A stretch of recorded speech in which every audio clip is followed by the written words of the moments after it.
Alô, minha galera do Brasil! Estamos de volta aí com o nosso podcast Café da Tarde, né? Eu, Ricardo Augusto, sempre aqui com você, seu anfitrião, jogando duro, né? Mais uma vez, já peço para você se inscrever no canal, deixar o like, compartilhar, comentar, virar o Zé Telo aí, tá bom? Lembrando que esse podcast tem o patrocínio aí do RA, tá certo? Tábuas e placas em madeira. Chama aí no WhatsApp, tá aparecendo no rodapé do seu vídeo para você contratar. Personalizamos aí do jeito que você quiser.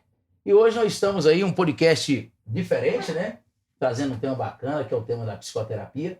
Estou aqui com a minha amiga Ana Paula Caetano. Seja bem-vinda aqui ao nosso bate-papo. Obrigada, Ricardo. Muito obrigada. Obrigada pelo convite.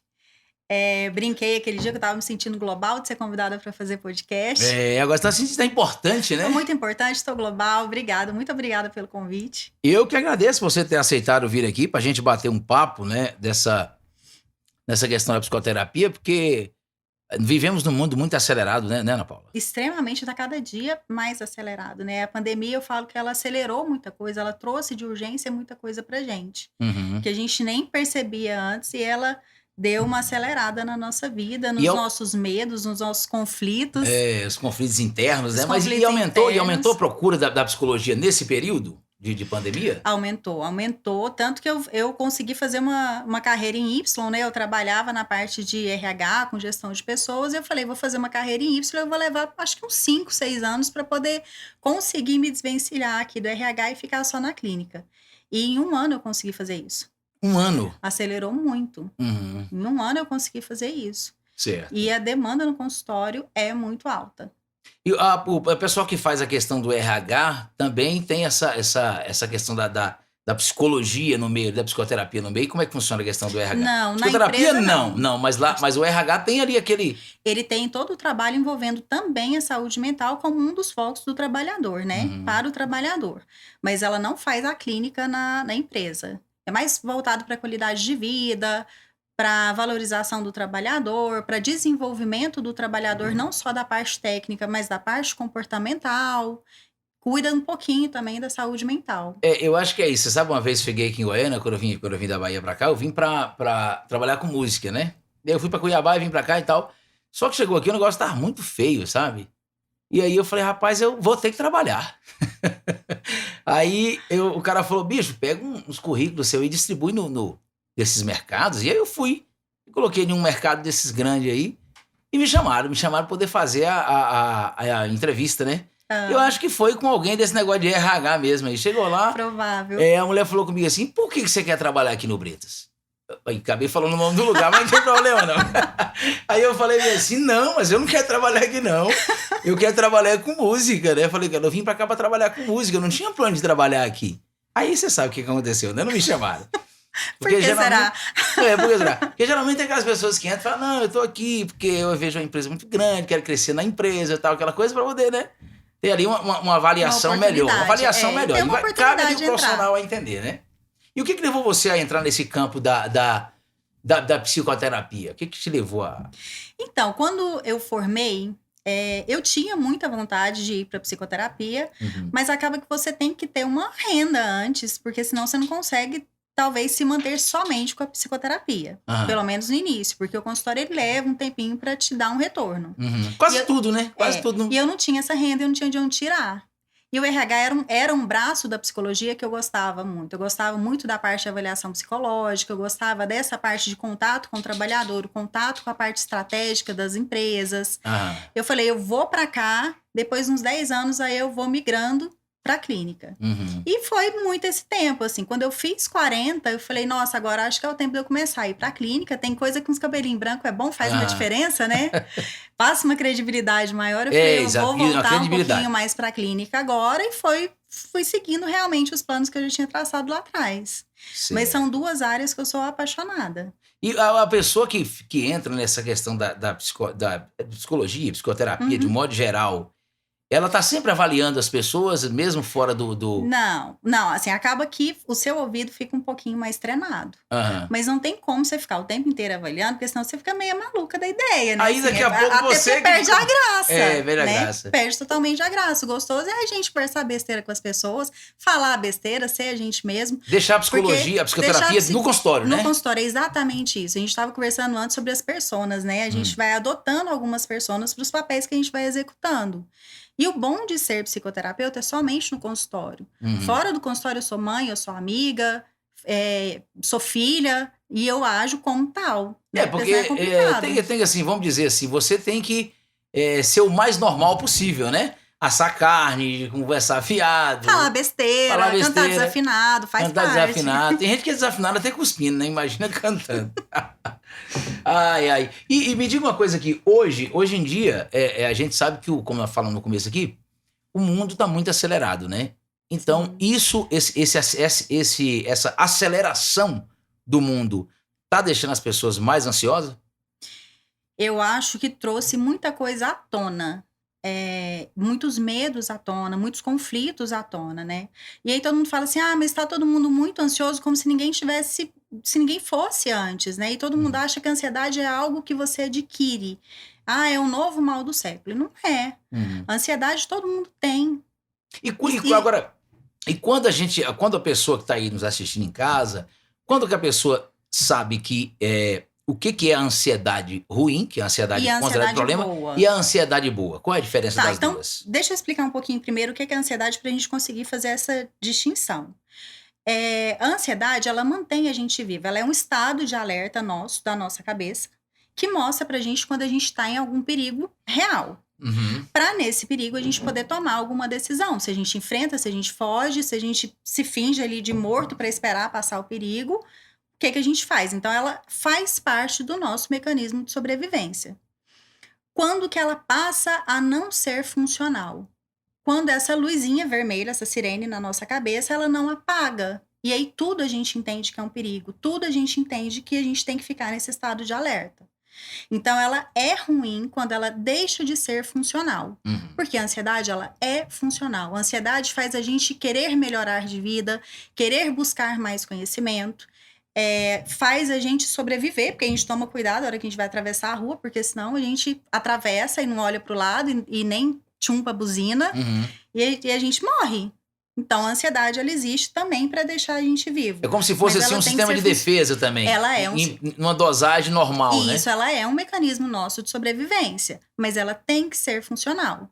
Brinquei com você antes, né, que eu estava ansiosa para vir. Por quê? Porque é um momento importante para mim, é um momento em que é importante para quem vai ver. Não posso vir aqui para falar besteira, eu tenho que falar ter uma certa responsabilidade, né? Tem uma responsabilidade muito grande envolvendo todo momento. Então eu tenho que agregar para quem vai assistir. Essa ansiedade, ela é boa. O que essa ansiedade me fez? Me fez estudar um pouco mais para vir aqui falar, me fez me preparar melhor para vir aqui, me fez tomar cuidado para eu não te atrasar, para não atrapalhar o programa.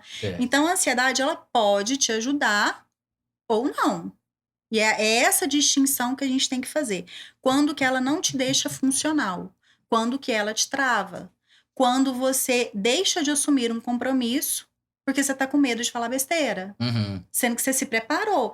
Eu tenho mais de 12 anos de formada. Eu falei, gente, não é possível que eu vou lá falar besteira depois de 12 anos de formada, depois de consultório, depois de empresa, de tudo. E tava assim, mexendo até com você essa ansiedade, né? Uma Mas coisa a gente incrível. fica. É normal, essa né? ansiedade, essa ela aí, tem que existir. Essa é boa, né? Essa é boa. Ela é boa, ela tem que existir. Aquela ansiedade de quando você tá um dia pra viajar, né? Pra pegar o voo, pegar o ônibus, a estrada, o que for. Quando você vai encontrar o crush que você gosta. O crush. Você fica ansioso, dá aquele negocinho no estômago. O frio na barriga. Dá o frio no estômago. É gostoso isso. Por quê? Porque são coisas que são importantes pra gente. Só que a gente também vai se esquecendo de prestar atenção no nosso corpo e entender que as coisas são importantes. E entender que as coisas têm um peso. Todo mundo hoje em dia tem um discurso muito de ou você não pode se estressar com nada, você tem que ser super leve, super isso, não ligue pra isso, não ligue pra aquilo, viva a sua vida. Ou tem um discurso de uma pegada super acelerada de você não pode errar. Uhum. Você não pode errar, você não pode ter falha, você não pode ser fraco, que é o que as pessoas colocam. Eu escuto muito isso no consultório. Porque eu não quero demonstrar fraqueza. Uhum. Pra onde que a gente foi nesses polos, né? De onde que isso apareceu? Quem que enfiou a gente em um desses polos? O trabalho no consultório é trazer a pessoa muito pro equilíbrio, pro real. Pro agora, né? Pro agora. Porque no real tem coisas que são realmente um risco e tem coisas que não. Tem coisas que não são risco, mas são extremamente importantes para a pessoa, que se ela perder, ela vai ficar triste, vai ficar frustrada, vai ficar chateada. E tem coisas que não, só que as pessoas colocam como se fosse no polo, assim. Não posso perder nunca, ou então não vou me chatear nunca com nada disso. Ah, fulano pode brigar, mas eu sou super zen e não vou discutir. Então, a gente tem que sair dos polos para a gente ter uma vida mais equilibrada, mais saudável. A ansiedade, ela não é de toda ruim. Eu falo que é uma energia, a gente tem que saber usar essa energia do nosso corpo a nosso favor. Uhum. Está disfuncional, isso não quer dizer que você é uma pessoa fraca. Isso não quer dizer que você é uma pessoa que não deu conta da pressão. Não é isso. E a pessoa, quando ela tá com essa ansiedade já mudada, já, como você Com falou, essa sirene ligada o tempo todo, é de extrema importância procurar um profissional. De extrema importância. Só que o que acontece? A ansiedade, diferente às vezes de outros transtornos, ela chega devagarzinho e você vai se acostumando. E aí você acha que você é daquele jeito. Você fala, não sou ansioso, eu sou assim. Uhum. Muitas vezes no consultório, a pessoa, 25 anos, chega, não, eu comecei a ter ansiedade ano passado, comecei a ter crise, comecei a não sei o quê. Vou investigando, a pessoa tem ansiedade desde criança. Que eu acho que é assim mesmo, viu? Como você tá falando, tem desde criança mesmo. Ela é muito sutil e ela vai chegando e a pessoa não vai percebendo. A pessoa fala assim, não, mas eu sempre fui muito responsável. Toda vez antes da prova me dava dor de barriga. Uhum. Normal. Não é normal. Uhum. Não é normal uma criança ter dor de barriga toda vez que vai fazer uma prova. É. Não é normal um adolescente não dormir. Ele não dorme porque ele é mais acelerado, ele tem muita energia, tadinho. Não é normal. E as pessoas não se tocam que a ansiedade, ela vem há muitos anos da vida dela. Tava conversando com uma pessoa essa semana, ela falando da filha, e ela falou assim, aconteceu um problema com a minha filha e tal, e aí ela foi ficando muito ansiosa, chegou a perder cabelo. Uhum. Eu falei, sua filha já tá ansiosa há muitos anos. Quando chega na etapa de perder cabelo, já bagunçou já tá tudo, bem grave, já assim, bagunçou hormônio, o cortisol tá lá em cima, já bagunçou o corpo todo, ela já tá sofrendo há muitos anos.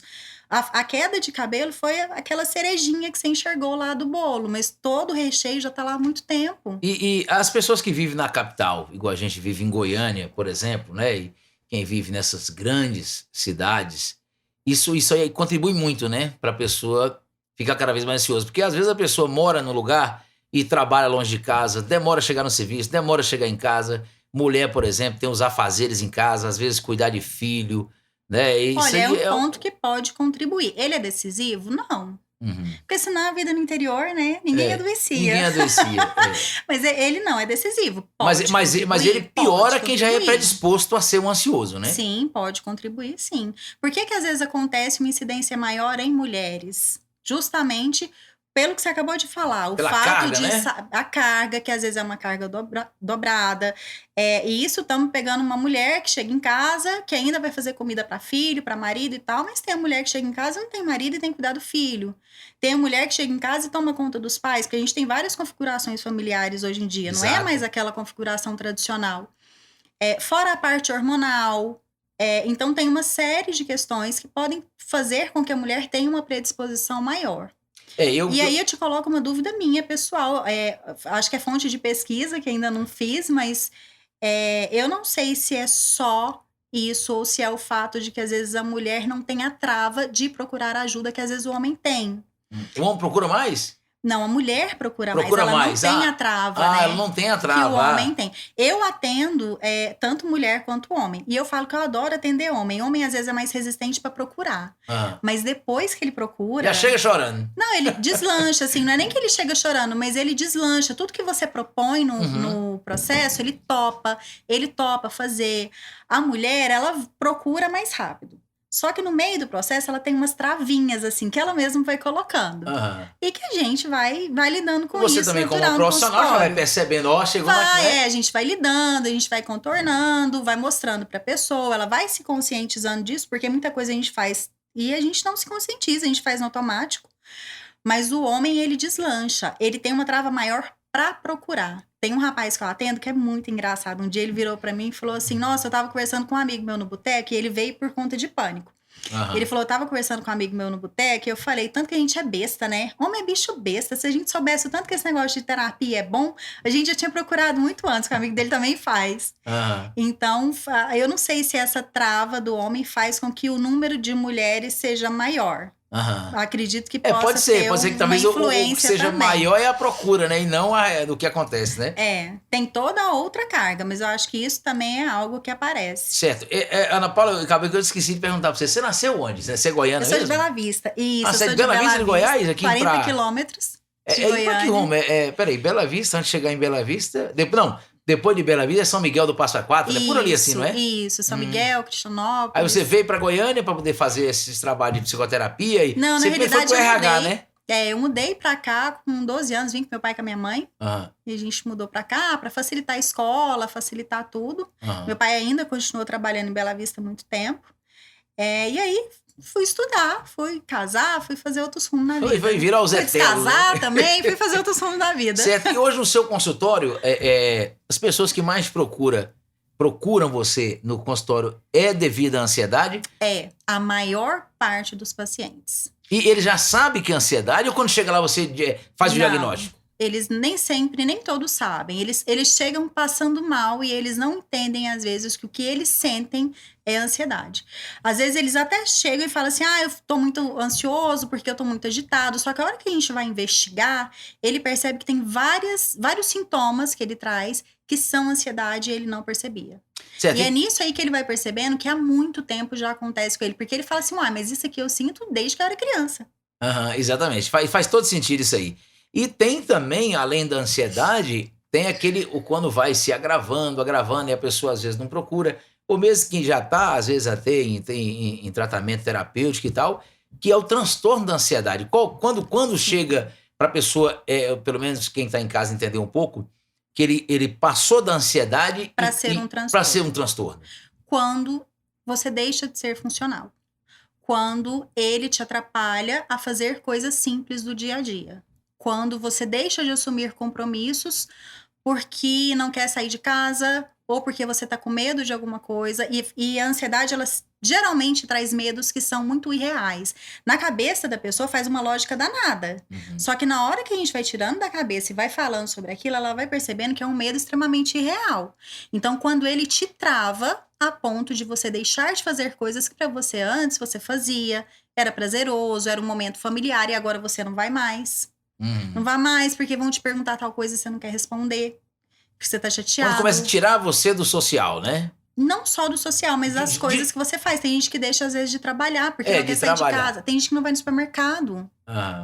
Por causa do transtorno. Por conta do transtorno. Tem gente que não vai no supermercado comprar, não vai na padaria pedir pão por conta do transtorno. Muita gente também sente fobia desde criança, por exemplo, e alguns traumas antigos da infância, que assim, a infância está muito envolvida eu acredito, na nossa assim, vida inteira. Na nossa vida, porque antes de tudo você foi uma criança, né? Porque é onde a gente se formou, onde a gente se desenvolveu. Então, ela interfere em tudo. E nesse período ali que a pessoa passa por traumas, adquire algumas fobias, por mais que a pessoa seja uma pessoa adulta e tal, quando ele tem o processo desse TAG, né? Hoje tá falando de ser negócio de TAG, vem tudo à tona. Vem tudo à tona. Vem com tudo, qualquer coisa. Até porque, assim, pra falar, a gente separa bonitinho. A gente separa em fobia, transtorno de ansiedade social, o TAG, que é a ansiedade generalizada, a gente separa no pânico, na depressão.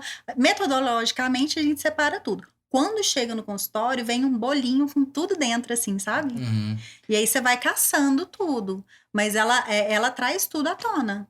E o processo terapêutico, ele é um processo que a pessoa varia de quadro para quadro para poder ter um resultado. Mas em praticamente 100% dos casos das pessoas que estão ansiosas, que estão com TAG, todos esses casos, em 100%, eles têm uma cura ou uma melhora bem, bem grande, né? Quando procurado... Eu não vou generalizar, até porque às vezes o paciente ele não faz o tratamento da forma correta. Precisa da contribuição dele. Total, e muito total, né? Total. Não é só ouvir não ali adianta, Não, e por exemplo, não adianta só ir no psiquiatra ou só ir no psicólogo. Quando a gente vai no psiquiatra, ele avalia todos os sintomas, ele faz o diagnóstico, ele te passa a medicação para melhorar, para ter um alívio daqueles sintomas. Quando você vai no psicólogo, você vai para tratar o que te causa o sintoma. Falando de uma maneira muito resumida, é isso. O que te causa o sintoma. Então, não adianta você só ir no psiquiatra e tomar o remédio, porque vai passar um tempo, você vai ficar sem sintomas, você vai achar que tá bem, ele vai começar a desmamar, tirar o remédio, vai passar um tempo, você vai voltar a ter tudo de novo. Porque o que te causava, você não tratou. Tá na raiz, né? Tá na raiz. Do mesmo jeito, eu vou só no psicólogo. Dependendo do grau de comprometimento da funcionalidade, só o psicólogo resolve de boa. Você consegue tratar, você consegue melhorar, você consegue desenvolver novas formas para lidar com aquilo ali ou para se enxergar. Dependendo do grau de comprometimento, você precisa associar a medicação. E aí tem gente que não quer. Não, eu vou só na terapia. E tem gente que não aceita entrar com a medicação. E a gente precisa da medicação porque é uma questão de repor substâncias químicas mesmo no nosso cérebro. Então, a gente precisa disso.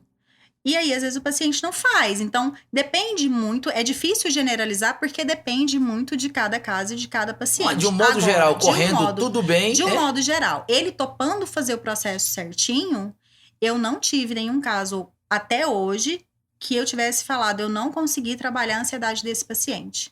Esse paciente saiu da terapia do mesmo jeito que ele chegou. Isso nunca aconteceu. É igual você falou.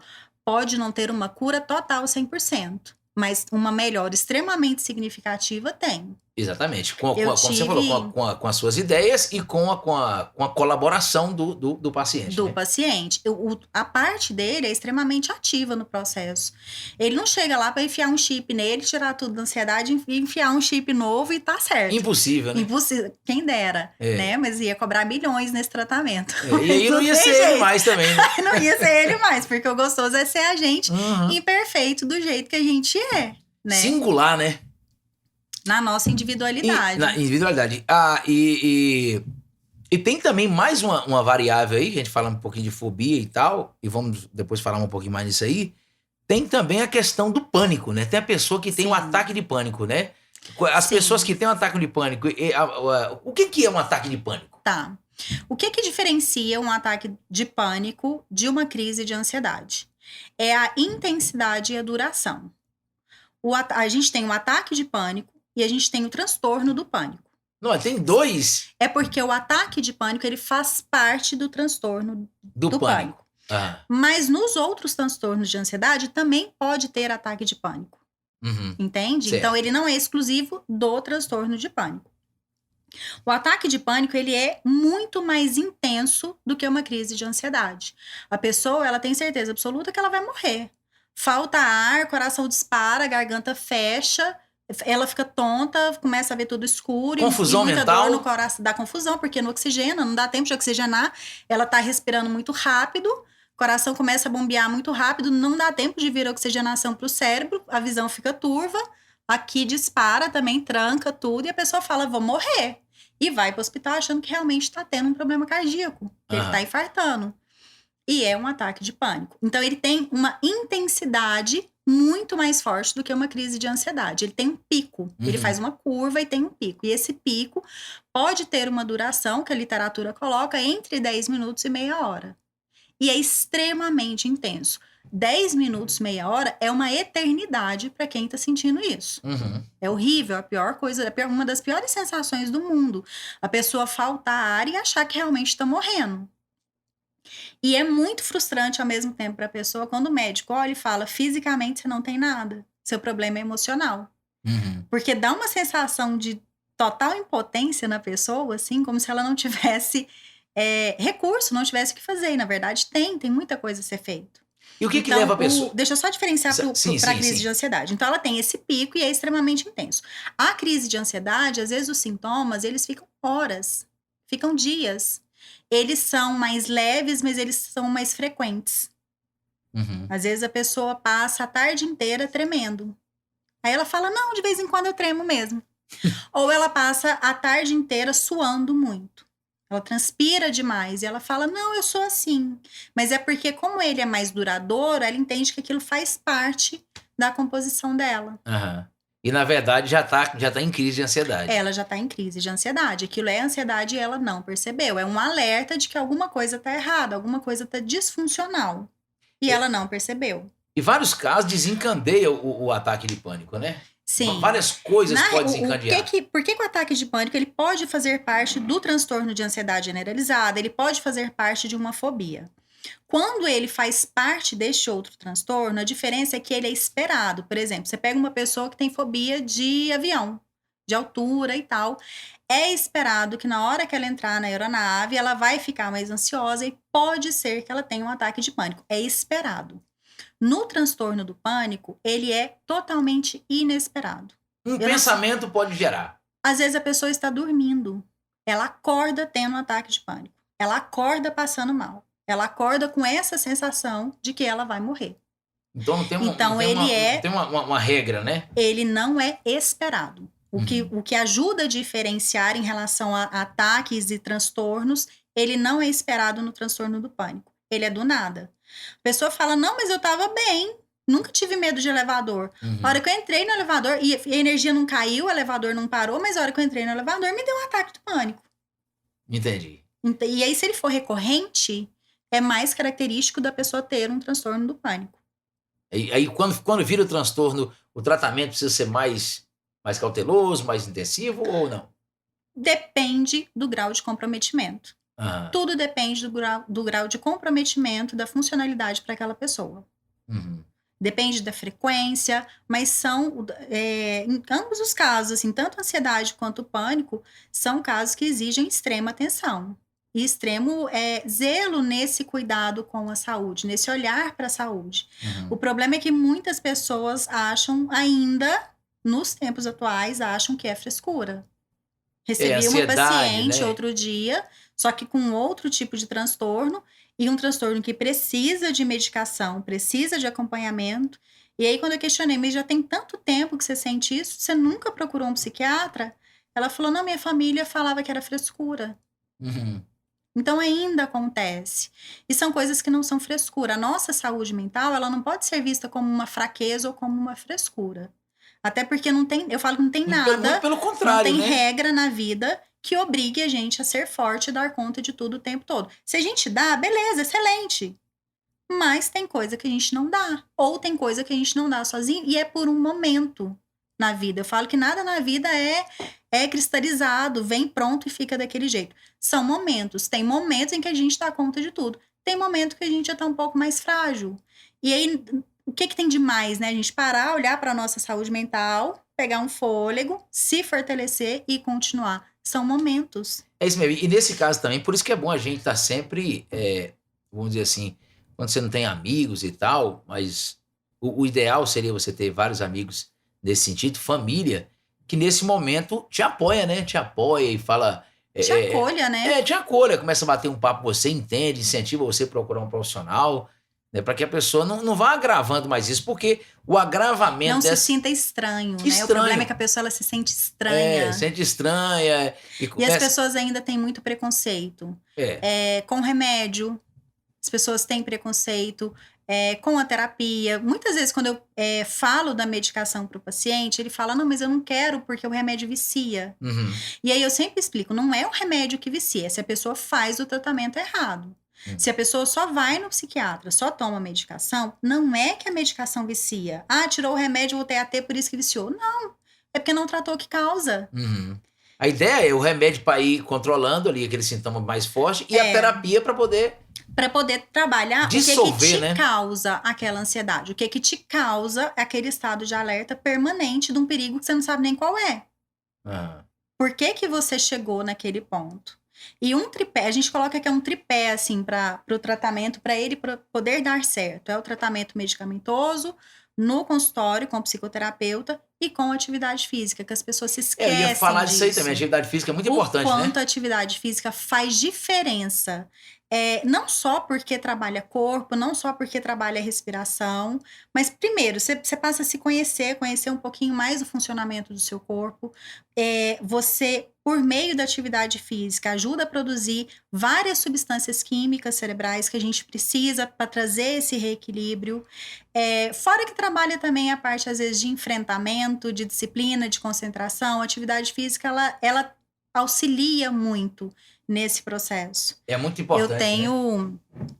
tenho uma ex-paciente, na verdade, que ela chegou com crise de pânico para mim. E aí, fazendo todo o trabalho, ela foi no psiquiatra e tal, e aí eu pedi que ela fosse para academia, ou fazer qualquer outra atividade que ela gostasse. E aí ela foi para academia, foi fazer esteira. Fez 5 minutos, parou e me ligou. Tô tendo outra crise, tô com pânico, tá horrível, tá isso, tá aquilo. E aí eu fui conversando com ela, falei, mas o que aconteceu? Não, meu coração disparou e veio aquela batedeira de novo e eu não tô conseguindo respirar e tá ruim. Eu falei, tudo bem, mas vamos lá. O que foi que aconteceu? O que aconteceu antes e tal? E aí, o que tinha acontecido? Ela subiu na esteira, obviamente o coração dela passou a bombear mais rápido, só que ela assustou. E ela associou com o pânico que ela tinha tido há uns meses atrás e achou que ela estava tendo uma crise de pânico. Não, eu falei, graças a Deus, seu coração tá funcionando direito, ele tá bombeando. Então, tem diferença de um coração disparado por um pânico e por uma esteira? Tem muita diferença. Só que a gente precisa conhecer o nosso corpo pra gente até conseguir diferenciar isso. Senão fica nesse Senão, vai. tudo você assusta e tudo você acha que é pânico. Tudo, é isso que eu falo, ele vai te trazendo esse comprometimento. Os transtornos de ansiedade, eles vão descredibilizando a pessoa. Não sei nem se existe essa palavra, descredibilizando. Acho que é descredibilizando. Você entendeu o que eu queria falar?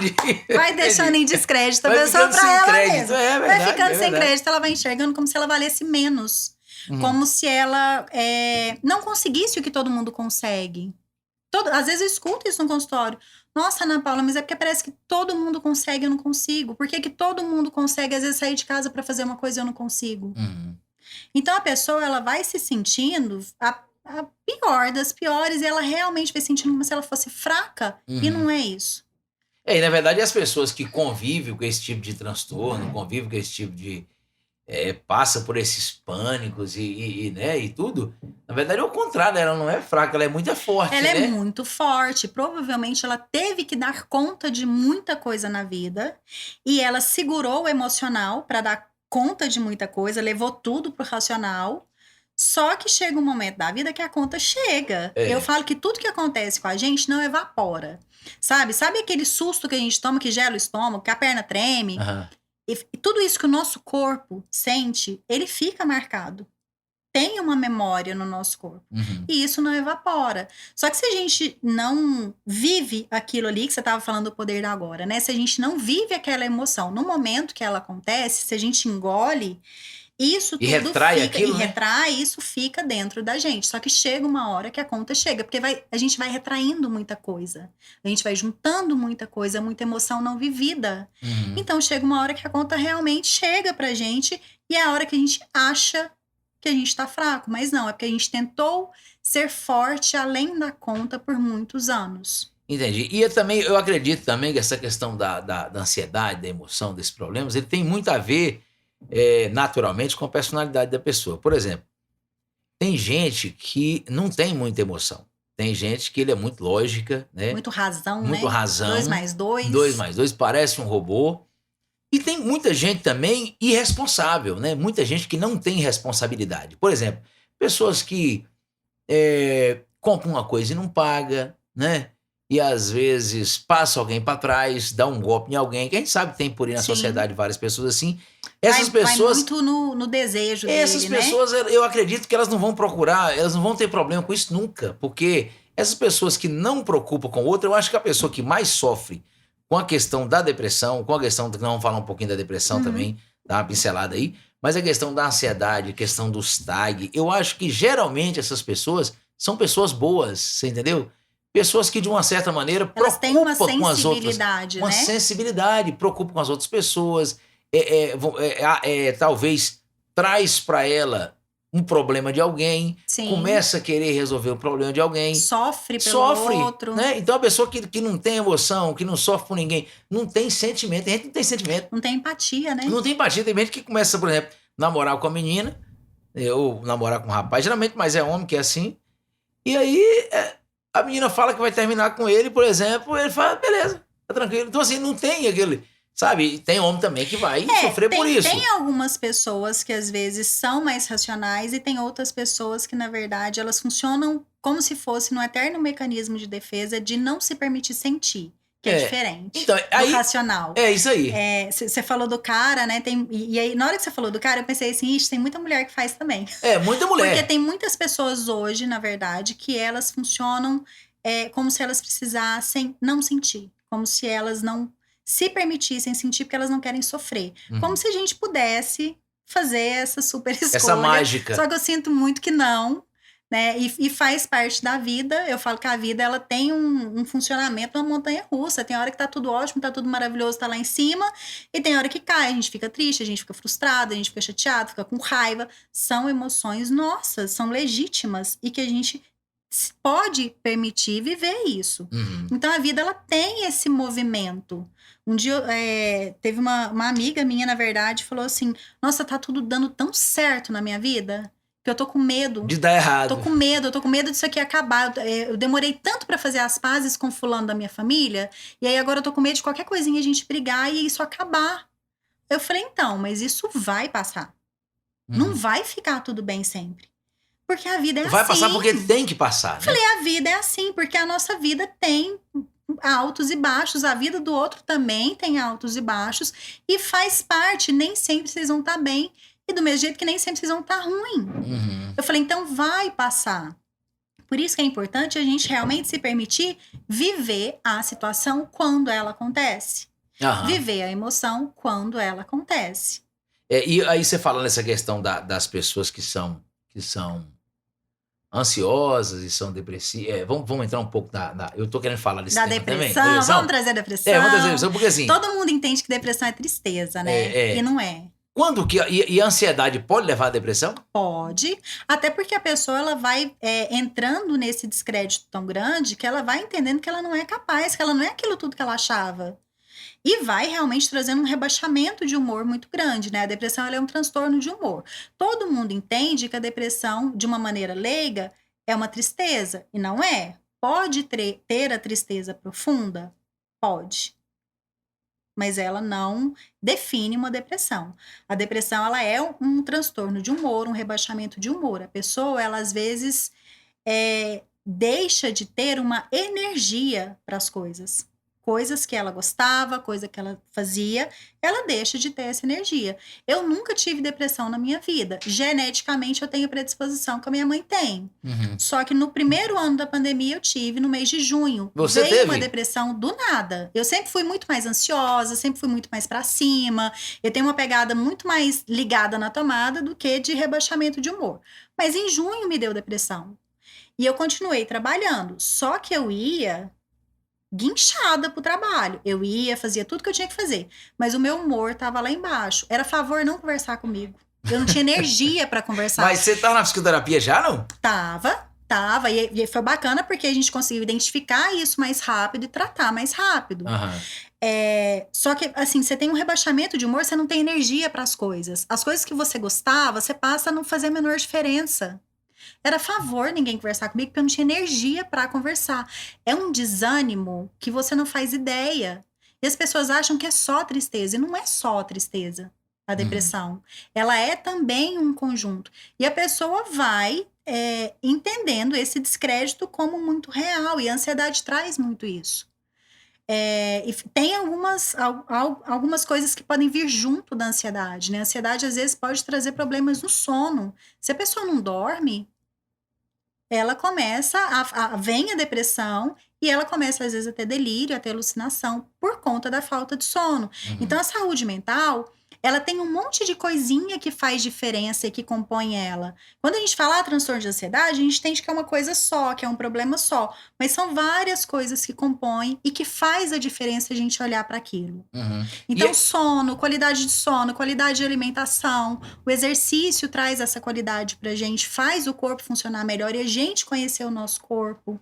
Hoje eu tava falando com um paciente que ele vai levar o filho de 10 anos pra luta. Hoje à noite, queria tentar, ele falou, ele tá acima do peso e ele é muito ansioso, ele tem muita energia. Uhum. Olha aí, né? A gente sempre coloca a criança, é energia. Às vezes é ansiedade mesmo que já tá ali instalada. Tem a diferença desse negócio da energia, da ansiedade e da criança que é hiperativa, né? Tem uma diferença, né? Não, tem total diferença.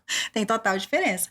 Aí eu falei assim, olha, teve um dia, pegando esse negócio de criança hiperativa, eu tava vendo um comediante esse dia, que a criança tava na escola arrebentando tudo, aí o cara, a mulher falou assim com ele, não, mas o meu filho é hiperativo. Ele foi hiperativo? Chama 3 padres, que um só não vai dar pra resolver o problema dele, não. O hiperativo passou a ser um termo genérico pro custoso, assim, né? Aquela criança que é muito custoso, aí fala, hiperativo, como se fosse um termo educado pra falar.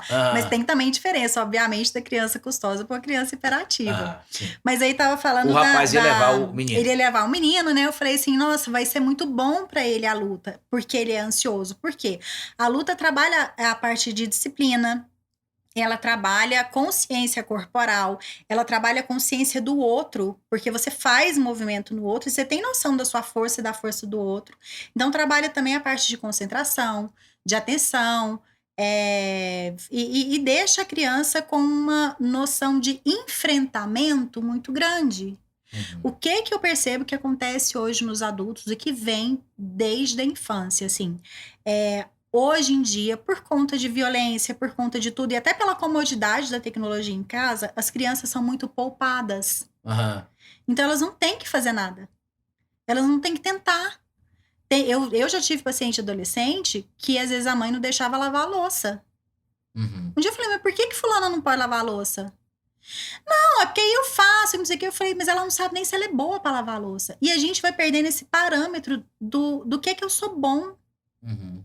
E isso faz uma diferença muito grande para o nosso enfrentamento. Você falou da parte comportamental, né? Os transtornos, eles têm a parte genética que interfere, mas eles também têm essa parte comportamental. Que intensifica, né? Que intensifica ou te ajuda. Por exemplo, você tá falando essa questão de criança e dessa parte que intensifica, por exemplo, a pessoa às vezes ele já tem uma predisposição para ser uma pessoa ansiosa e tal, que já é uma coisa que vem da infância, mas surge também na vida das pessoas, né? Ainda mais na nossa vida hoje em dia, daquela coisa de vencer na vida, né? Sim. Tem aquele negócio de vencer na vida? Não, que eu vou estudar, vou fazer faculdade, vou virar isso, aquilo, e vou vencer na vida. Esse negócio de vencer na vida, para um ansioso, é uma desgreta. É um peso. Né? Porque vencer na vida... E o que é eu vencer, né? O que é eu vencer? Quem que vai entregar o troféu? Quem vai entregar o troféu? Vencer o quê? Cadê o troféu? Não é? Então, acho que assim, é muito bom se a gente tiver pessoas inteligentes nesse aspecto em casa para passar isso para você. Rapaz, esse negócio de vencer na vida, isso aí, na verdade, isso não existe, vencer na vida. Até porque é muito subjetivo, né? E a vida é agora, né? Vencer o quê? Eu, por muito tempo, eu buscava ser perfeita em tudo que eu fazia. Por muito tempo. Assim, uma vez eu fui fazer uma pós-graduação e eu tinha que tirar 10 em todos os módulos. E aí teve um módulo, e geralmente pós de psicologia, eles são conteúdos que mexem muito com você, são atividades que você faz pro seu desenvolvimento, então mexe muito com você. Uhum. E aí teve uma que eu falei, gente, por que eu tô nessa paranoia de ter que tirar 10? Falei, o que eu vou fazer com isso? Pra que isso? Falei, aonde que eu vou enfiar esse tanto de 10? Ninguém vai nem ver. O que eles vão ver é o que eu vou conseguir colocar na prática. E aí eu comecei a colocar meu pé no chão. E a ansiedade, ela faz isso. Assim, eu falo que ela leva a gente pro mundo da fantasia. Em que a gente se cobra demais, as tragédias são grandes demais, tudo é demais. É isso que eu falo do medo. Não é real, né? Do medo irreal, é tudo muito irreal. E aí, a hora que a gente põe o pé no chão, a gente fala, que eu vou fazer? Que corrida é essa que eu tô correndo? Que tá só eu correndo. Tem um filósofo aí que fala, um filósofo que eu não sei quem é, ele fala o seguinte, eu não lembro mais quem é, sabe? Que correr atrás do sucesso... A gente vai lendo, a gente vai vendo os negócios e a gente vai confundindo. Correr atrás do sucesso é ir atrás de uma caixa de papelão vazia. Porque, você sabe, não tem nada lá dentro.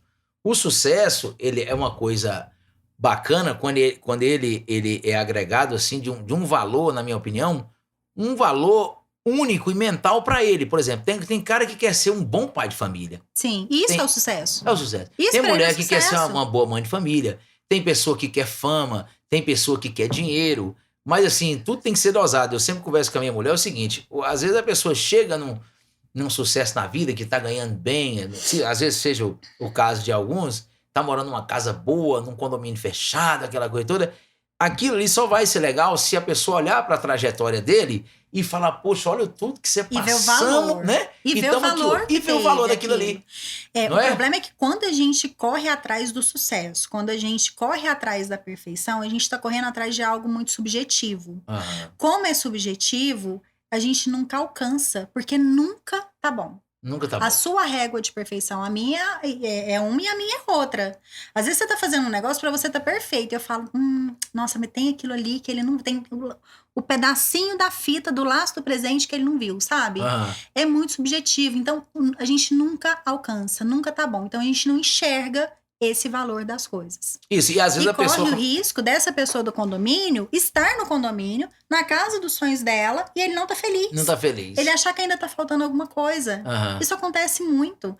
Na casa, no carro, no casamento. O casamento que eu tanto queria, tô nele e tá ruim. Não é o que eu queria. Tem que misturar felicidade com sucesso, porque o Laí E Ribeiro fala... realidade. É, realidade. O Laí Ribeiro fala que felicidade é querer o que você tem, sucesso é adquirir o que você quer, né? Esse é um cara é muito massa, esse cara, eu acompanho muito ele. Sim. E é isso mesmo, as pessoas têm que ser felizes com o que tem.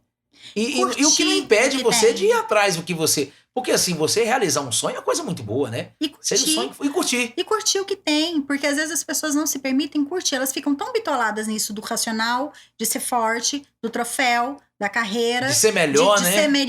ser melhor que o outro, e ele vai esquecendo de curtir o que ele tem. É verdade. As pessoas, elas passam a vida buscando um corpo que ela viu na televisão, que não sei o que, não sei o que, não sei o que. Isso é uma Aí indústria ela também consegue carrasca, o corpo, né? ela leva uns 30, 40 anos pra conseguir o corpo, quando se bobear, assim. Chega lá, ela não curte. Não tá bom. Porque não tá do jeito que ela idealizou. E aí, nesse meio tempo, ela esqueceu de curtir o corpo que ela tinha. Uhum. De 30, 40 anos atrás, sabe, assim? Aham. A vida que ela tinha, ou as pessoas que ela convivia naquele tempo, ela não curtiu. Parece que as coisas são condicionadas a você viver insatisfeito, né? Sempre Então, buscando né? uma De onde que satisfação. a gente tirou isso? Pois é, mas parece que De onde que a gente tirou esse padrão, né, de É. vida? é um padrão. Porque eu tô falando, você tem que existir na vida da pessoa, ou um amigo, ou a Alguém família, que né? ajude a gente Que a alguém colocar te o pé no ajuda chão. você a enxergar aquilo ali, né?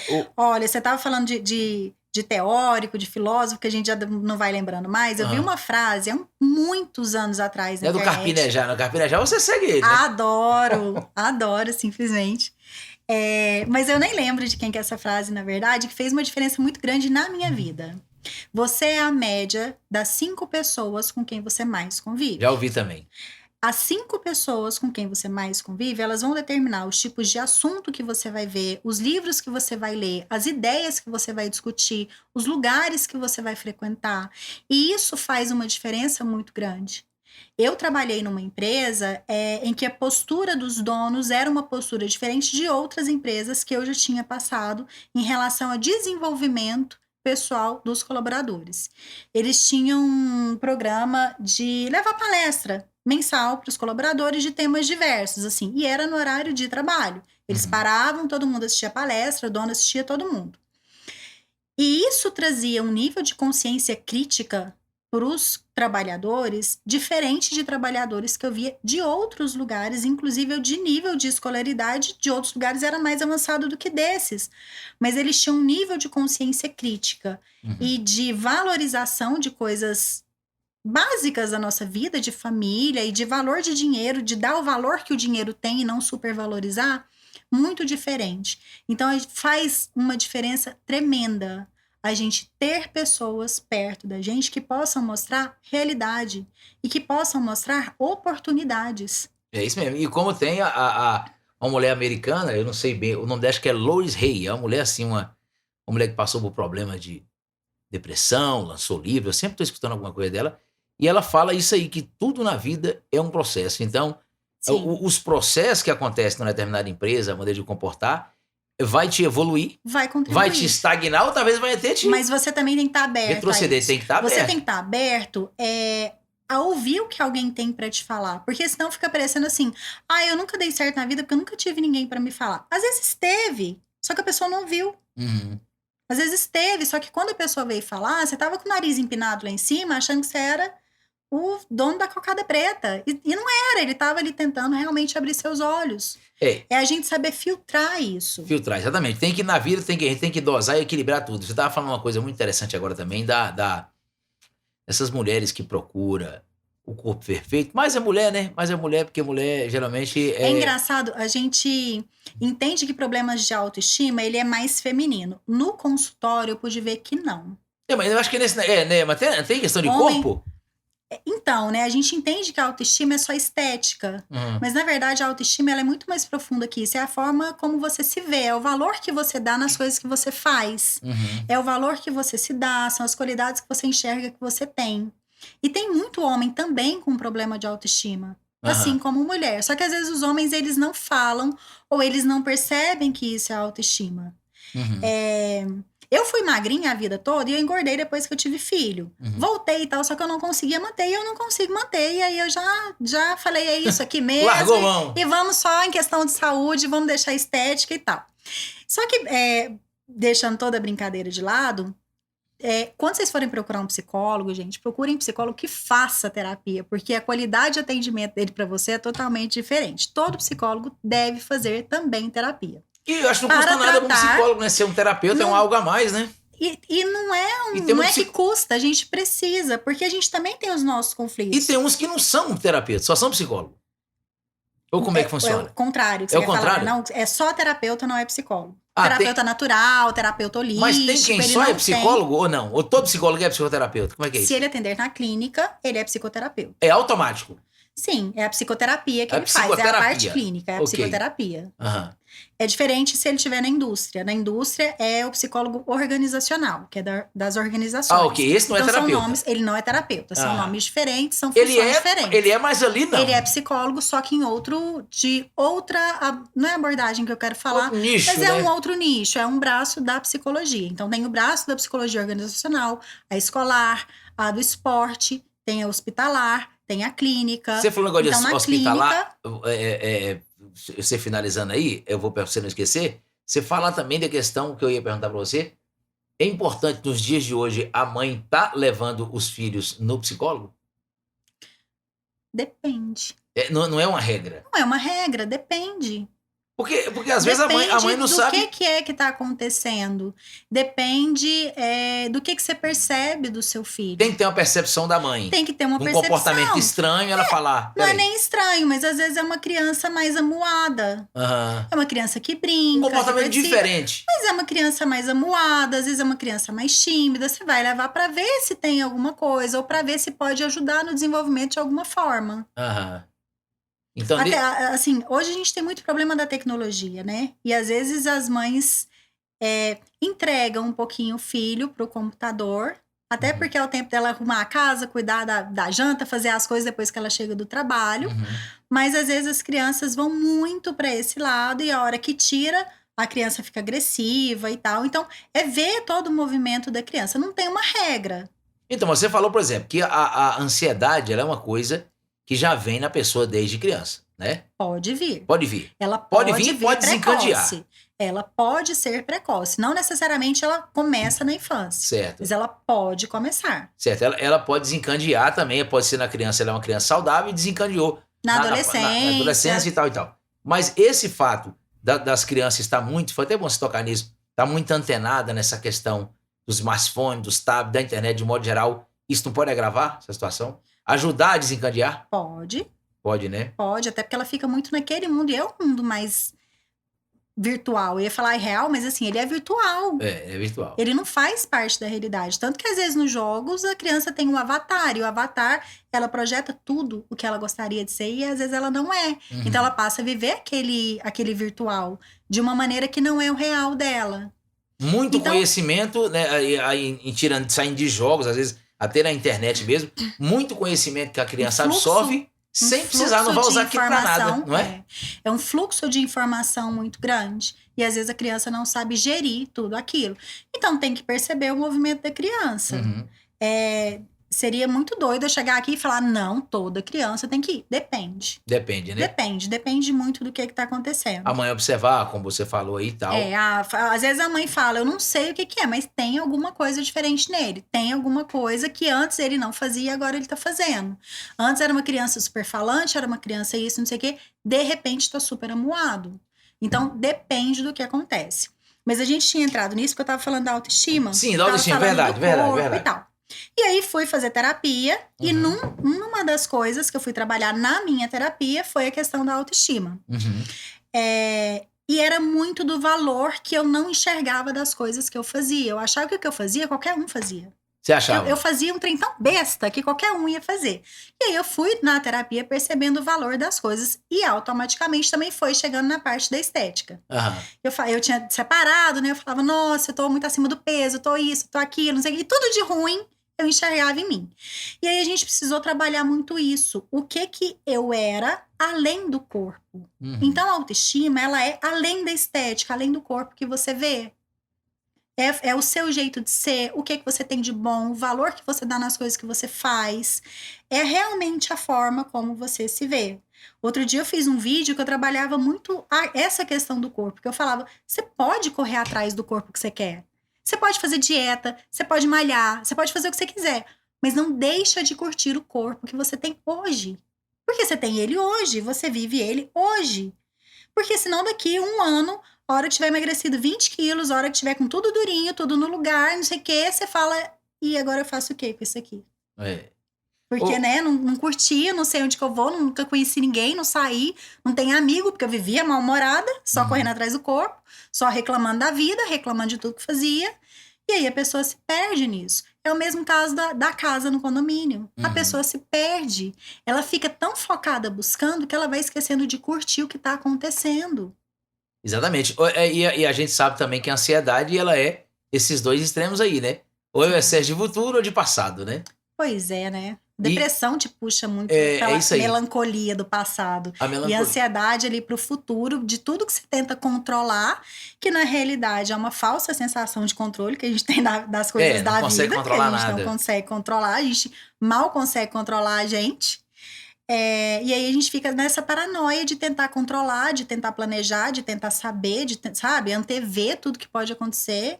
E nem sempre é aquilo tudo. Você sabe o que eu vejo também, Ana Paula? Eu sempre estou estudando alguns pensadores, a maioria dos pensadores, né, que já passou aqui pela Terra, e filósofos. Eu estava até conversando esse dia com um cara que ele é filósofo, e ele falou que a filosofia, ela tem um pé muito assim na espiritualidade, entendeu? É uma coisa que parece estar distante, mas a espiritualidade discorda de muita coisa da filosofia, mas a filosofia tem um pé na espiritualidade, na mecânica quântica, e os grandes pensadores, a maioria deles, esses filósofos, entre outros pensadores, e aqueles mestres zen e tal, eles têm uma espiritualidade muito boa, e todos eles, praticamente todos eles, com exceção de pouquíssimos, eles acreditam na vida após a morte, na continuação da vida, né?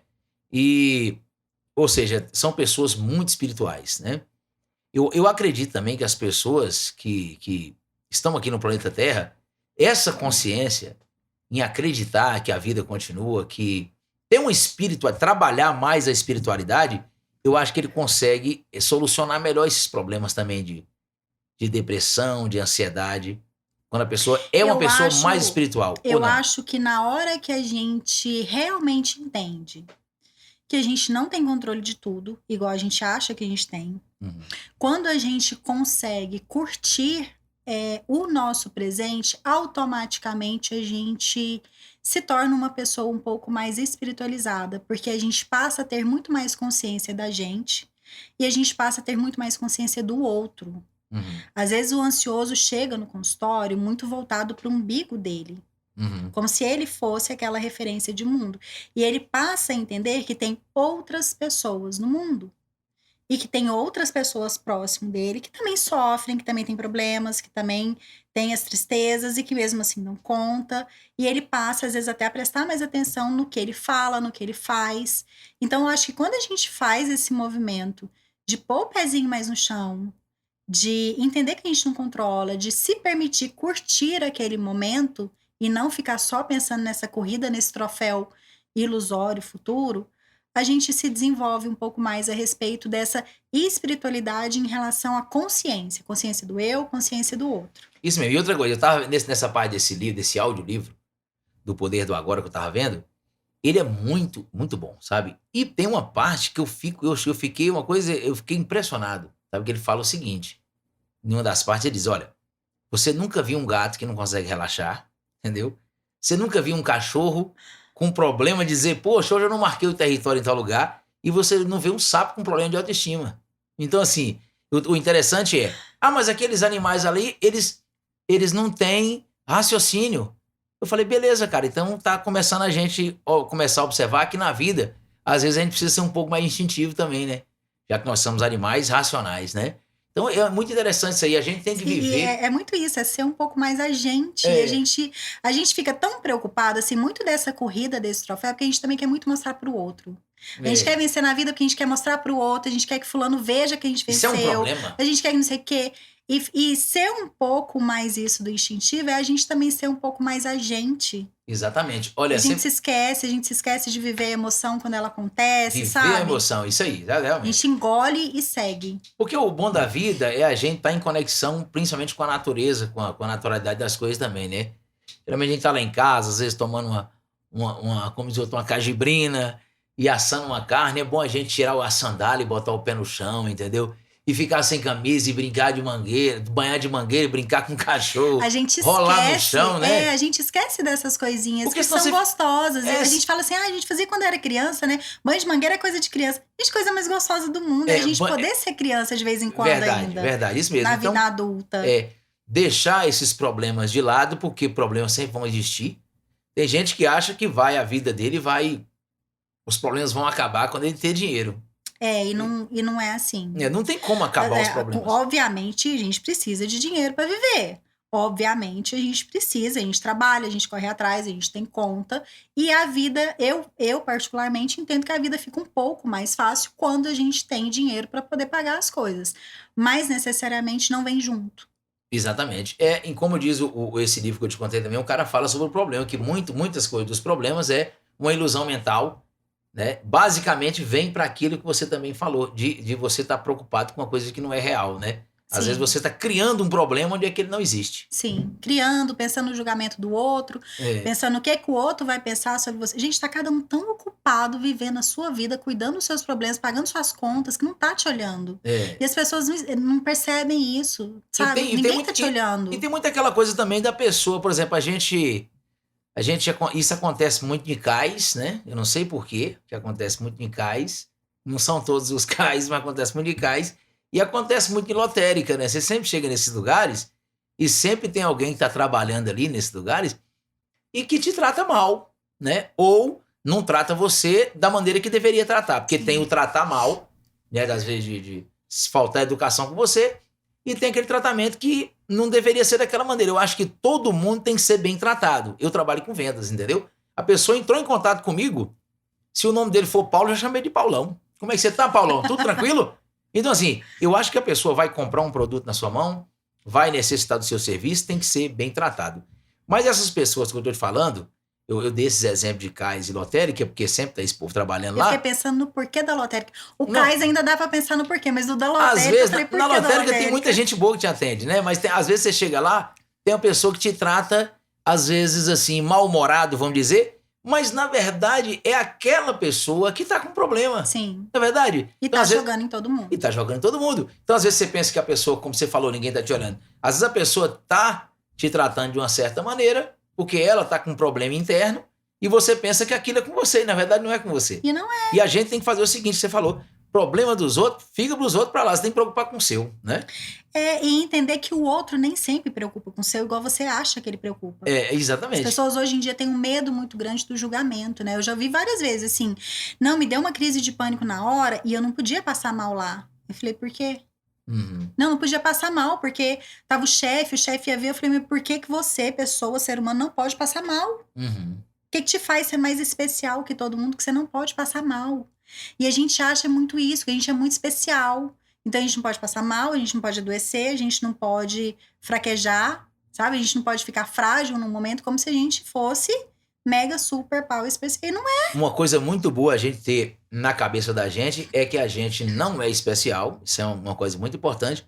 Ou se um dia você pensar que você é especial, você tem que entender que todo mundo é especial também. Então você não pode desigualar, exatamente. né? Você pode até ser especial, você só não é melhor que ninguém. Exatamente. Tem uns vídeos aí na internet dos minimalistas, o pessoal que tem um esquema do minimalismo, viver com o mínimo possível. Tem hora que eles falam essa frase. No fim do vídeo ele fala, não se esqueça, você não é especial. Vai finalizar o vídeo. Ana Paula Caetano, quem quiser encontrar você no Instagram. No Instagram. Como é que tá o seu nome lá? @psi Ana Paula Caetano. @psi Ana Paula Caetano, com 2 N's, né? Isso. Vai me achar lá, vai ver alguns videozinhos que eu faço. Vai ver nosso vídeo também, nossa chamada. Vai ter a chamada lá. Procurem, sempre que possível, procurem psicoterapia, não tenham medo, não tenham receio. Tem gente que fala assim, eu fico com medo que eu não sei o que eu vou descobrir na terapia. Você não vai descobrir nada que você já não saiba, você pode ter certeza disso, assim. E psicoterapia não dói, né? Não dói, vale a pena. Pode ir tranquilo. Pode ir tranquilo. E aqui em Goiânia você atende no seu consultório? Atendo online você e atende presencial. Online e presencial. Isso, o consultório fica no Instituto Tarran, no setor sul. Instituto Tarran, setor sul. Isso, é uma clínica de medicina chinesa, eles têm a parte de terapias integrativas, então tem acupuntura, tem ventosa terapia, tem umas terapias naturais, e eu atendo como psicoterapeuta lá. Nesse instituto, né? Isso. Fica no setor sul, sabe a rua? Rua 118, no setor sul, próxima à Praça do Cruzeiro. Então, tá aí, você tá vendo aqui em Goiânia, tá certo? Aí você que tá precisando de uma psicoterapeuta, ou tem algum parente que você pode indicar essa fera aqui, ele vai ser bem tratado, ela, né? E vai ter bons resultados lá. Bons resultados. Ana Paula, fiquei muito feliz de ter vindo aqui. Pelo menos vai ser bem tratado, não vai ser igual na lotérica. Não vai ser igual na lotérica. Não, vai ser na bem lotérica, tratado. Na lotérica, eu só citei a questão da lotérica, sabe por quê? Porque, assim, é um lugar que todo mundo conhece, Achei né? muito engraçado. Mas a gente sabe que tem pessoas que estão aí mal-humoradas em todos os lugares, né? É porque a lotérica está indo todo dia, então, assim, às vezes a pessoa conhece. Não, tem muito e alguém comércio, já passou, tem muito lugar, muito comércio, né? E o problema tá na pessoa e você pensa que é com você. Não é com você, fica tranquilo, né? Então, é muito isso. Gostei muito de você ter vindo aqui no Bater esse Papo. Agradeço demais, fiquei super feliz pelo convite, fiquei me sentindo muito importante. Muito obrigada. Maravilha, maravilha. Então, você quer fazer alguma consideração? Mandar um abraço para alguém aí da... Não, tá tranquilo. Tá Obrigada tranquilo? pelo convite. Então, maravilha. Obrigado a todos vocês do Brasil que ficou aí até agora assistindo a gente. E até o próximo podcast Café da Tarde.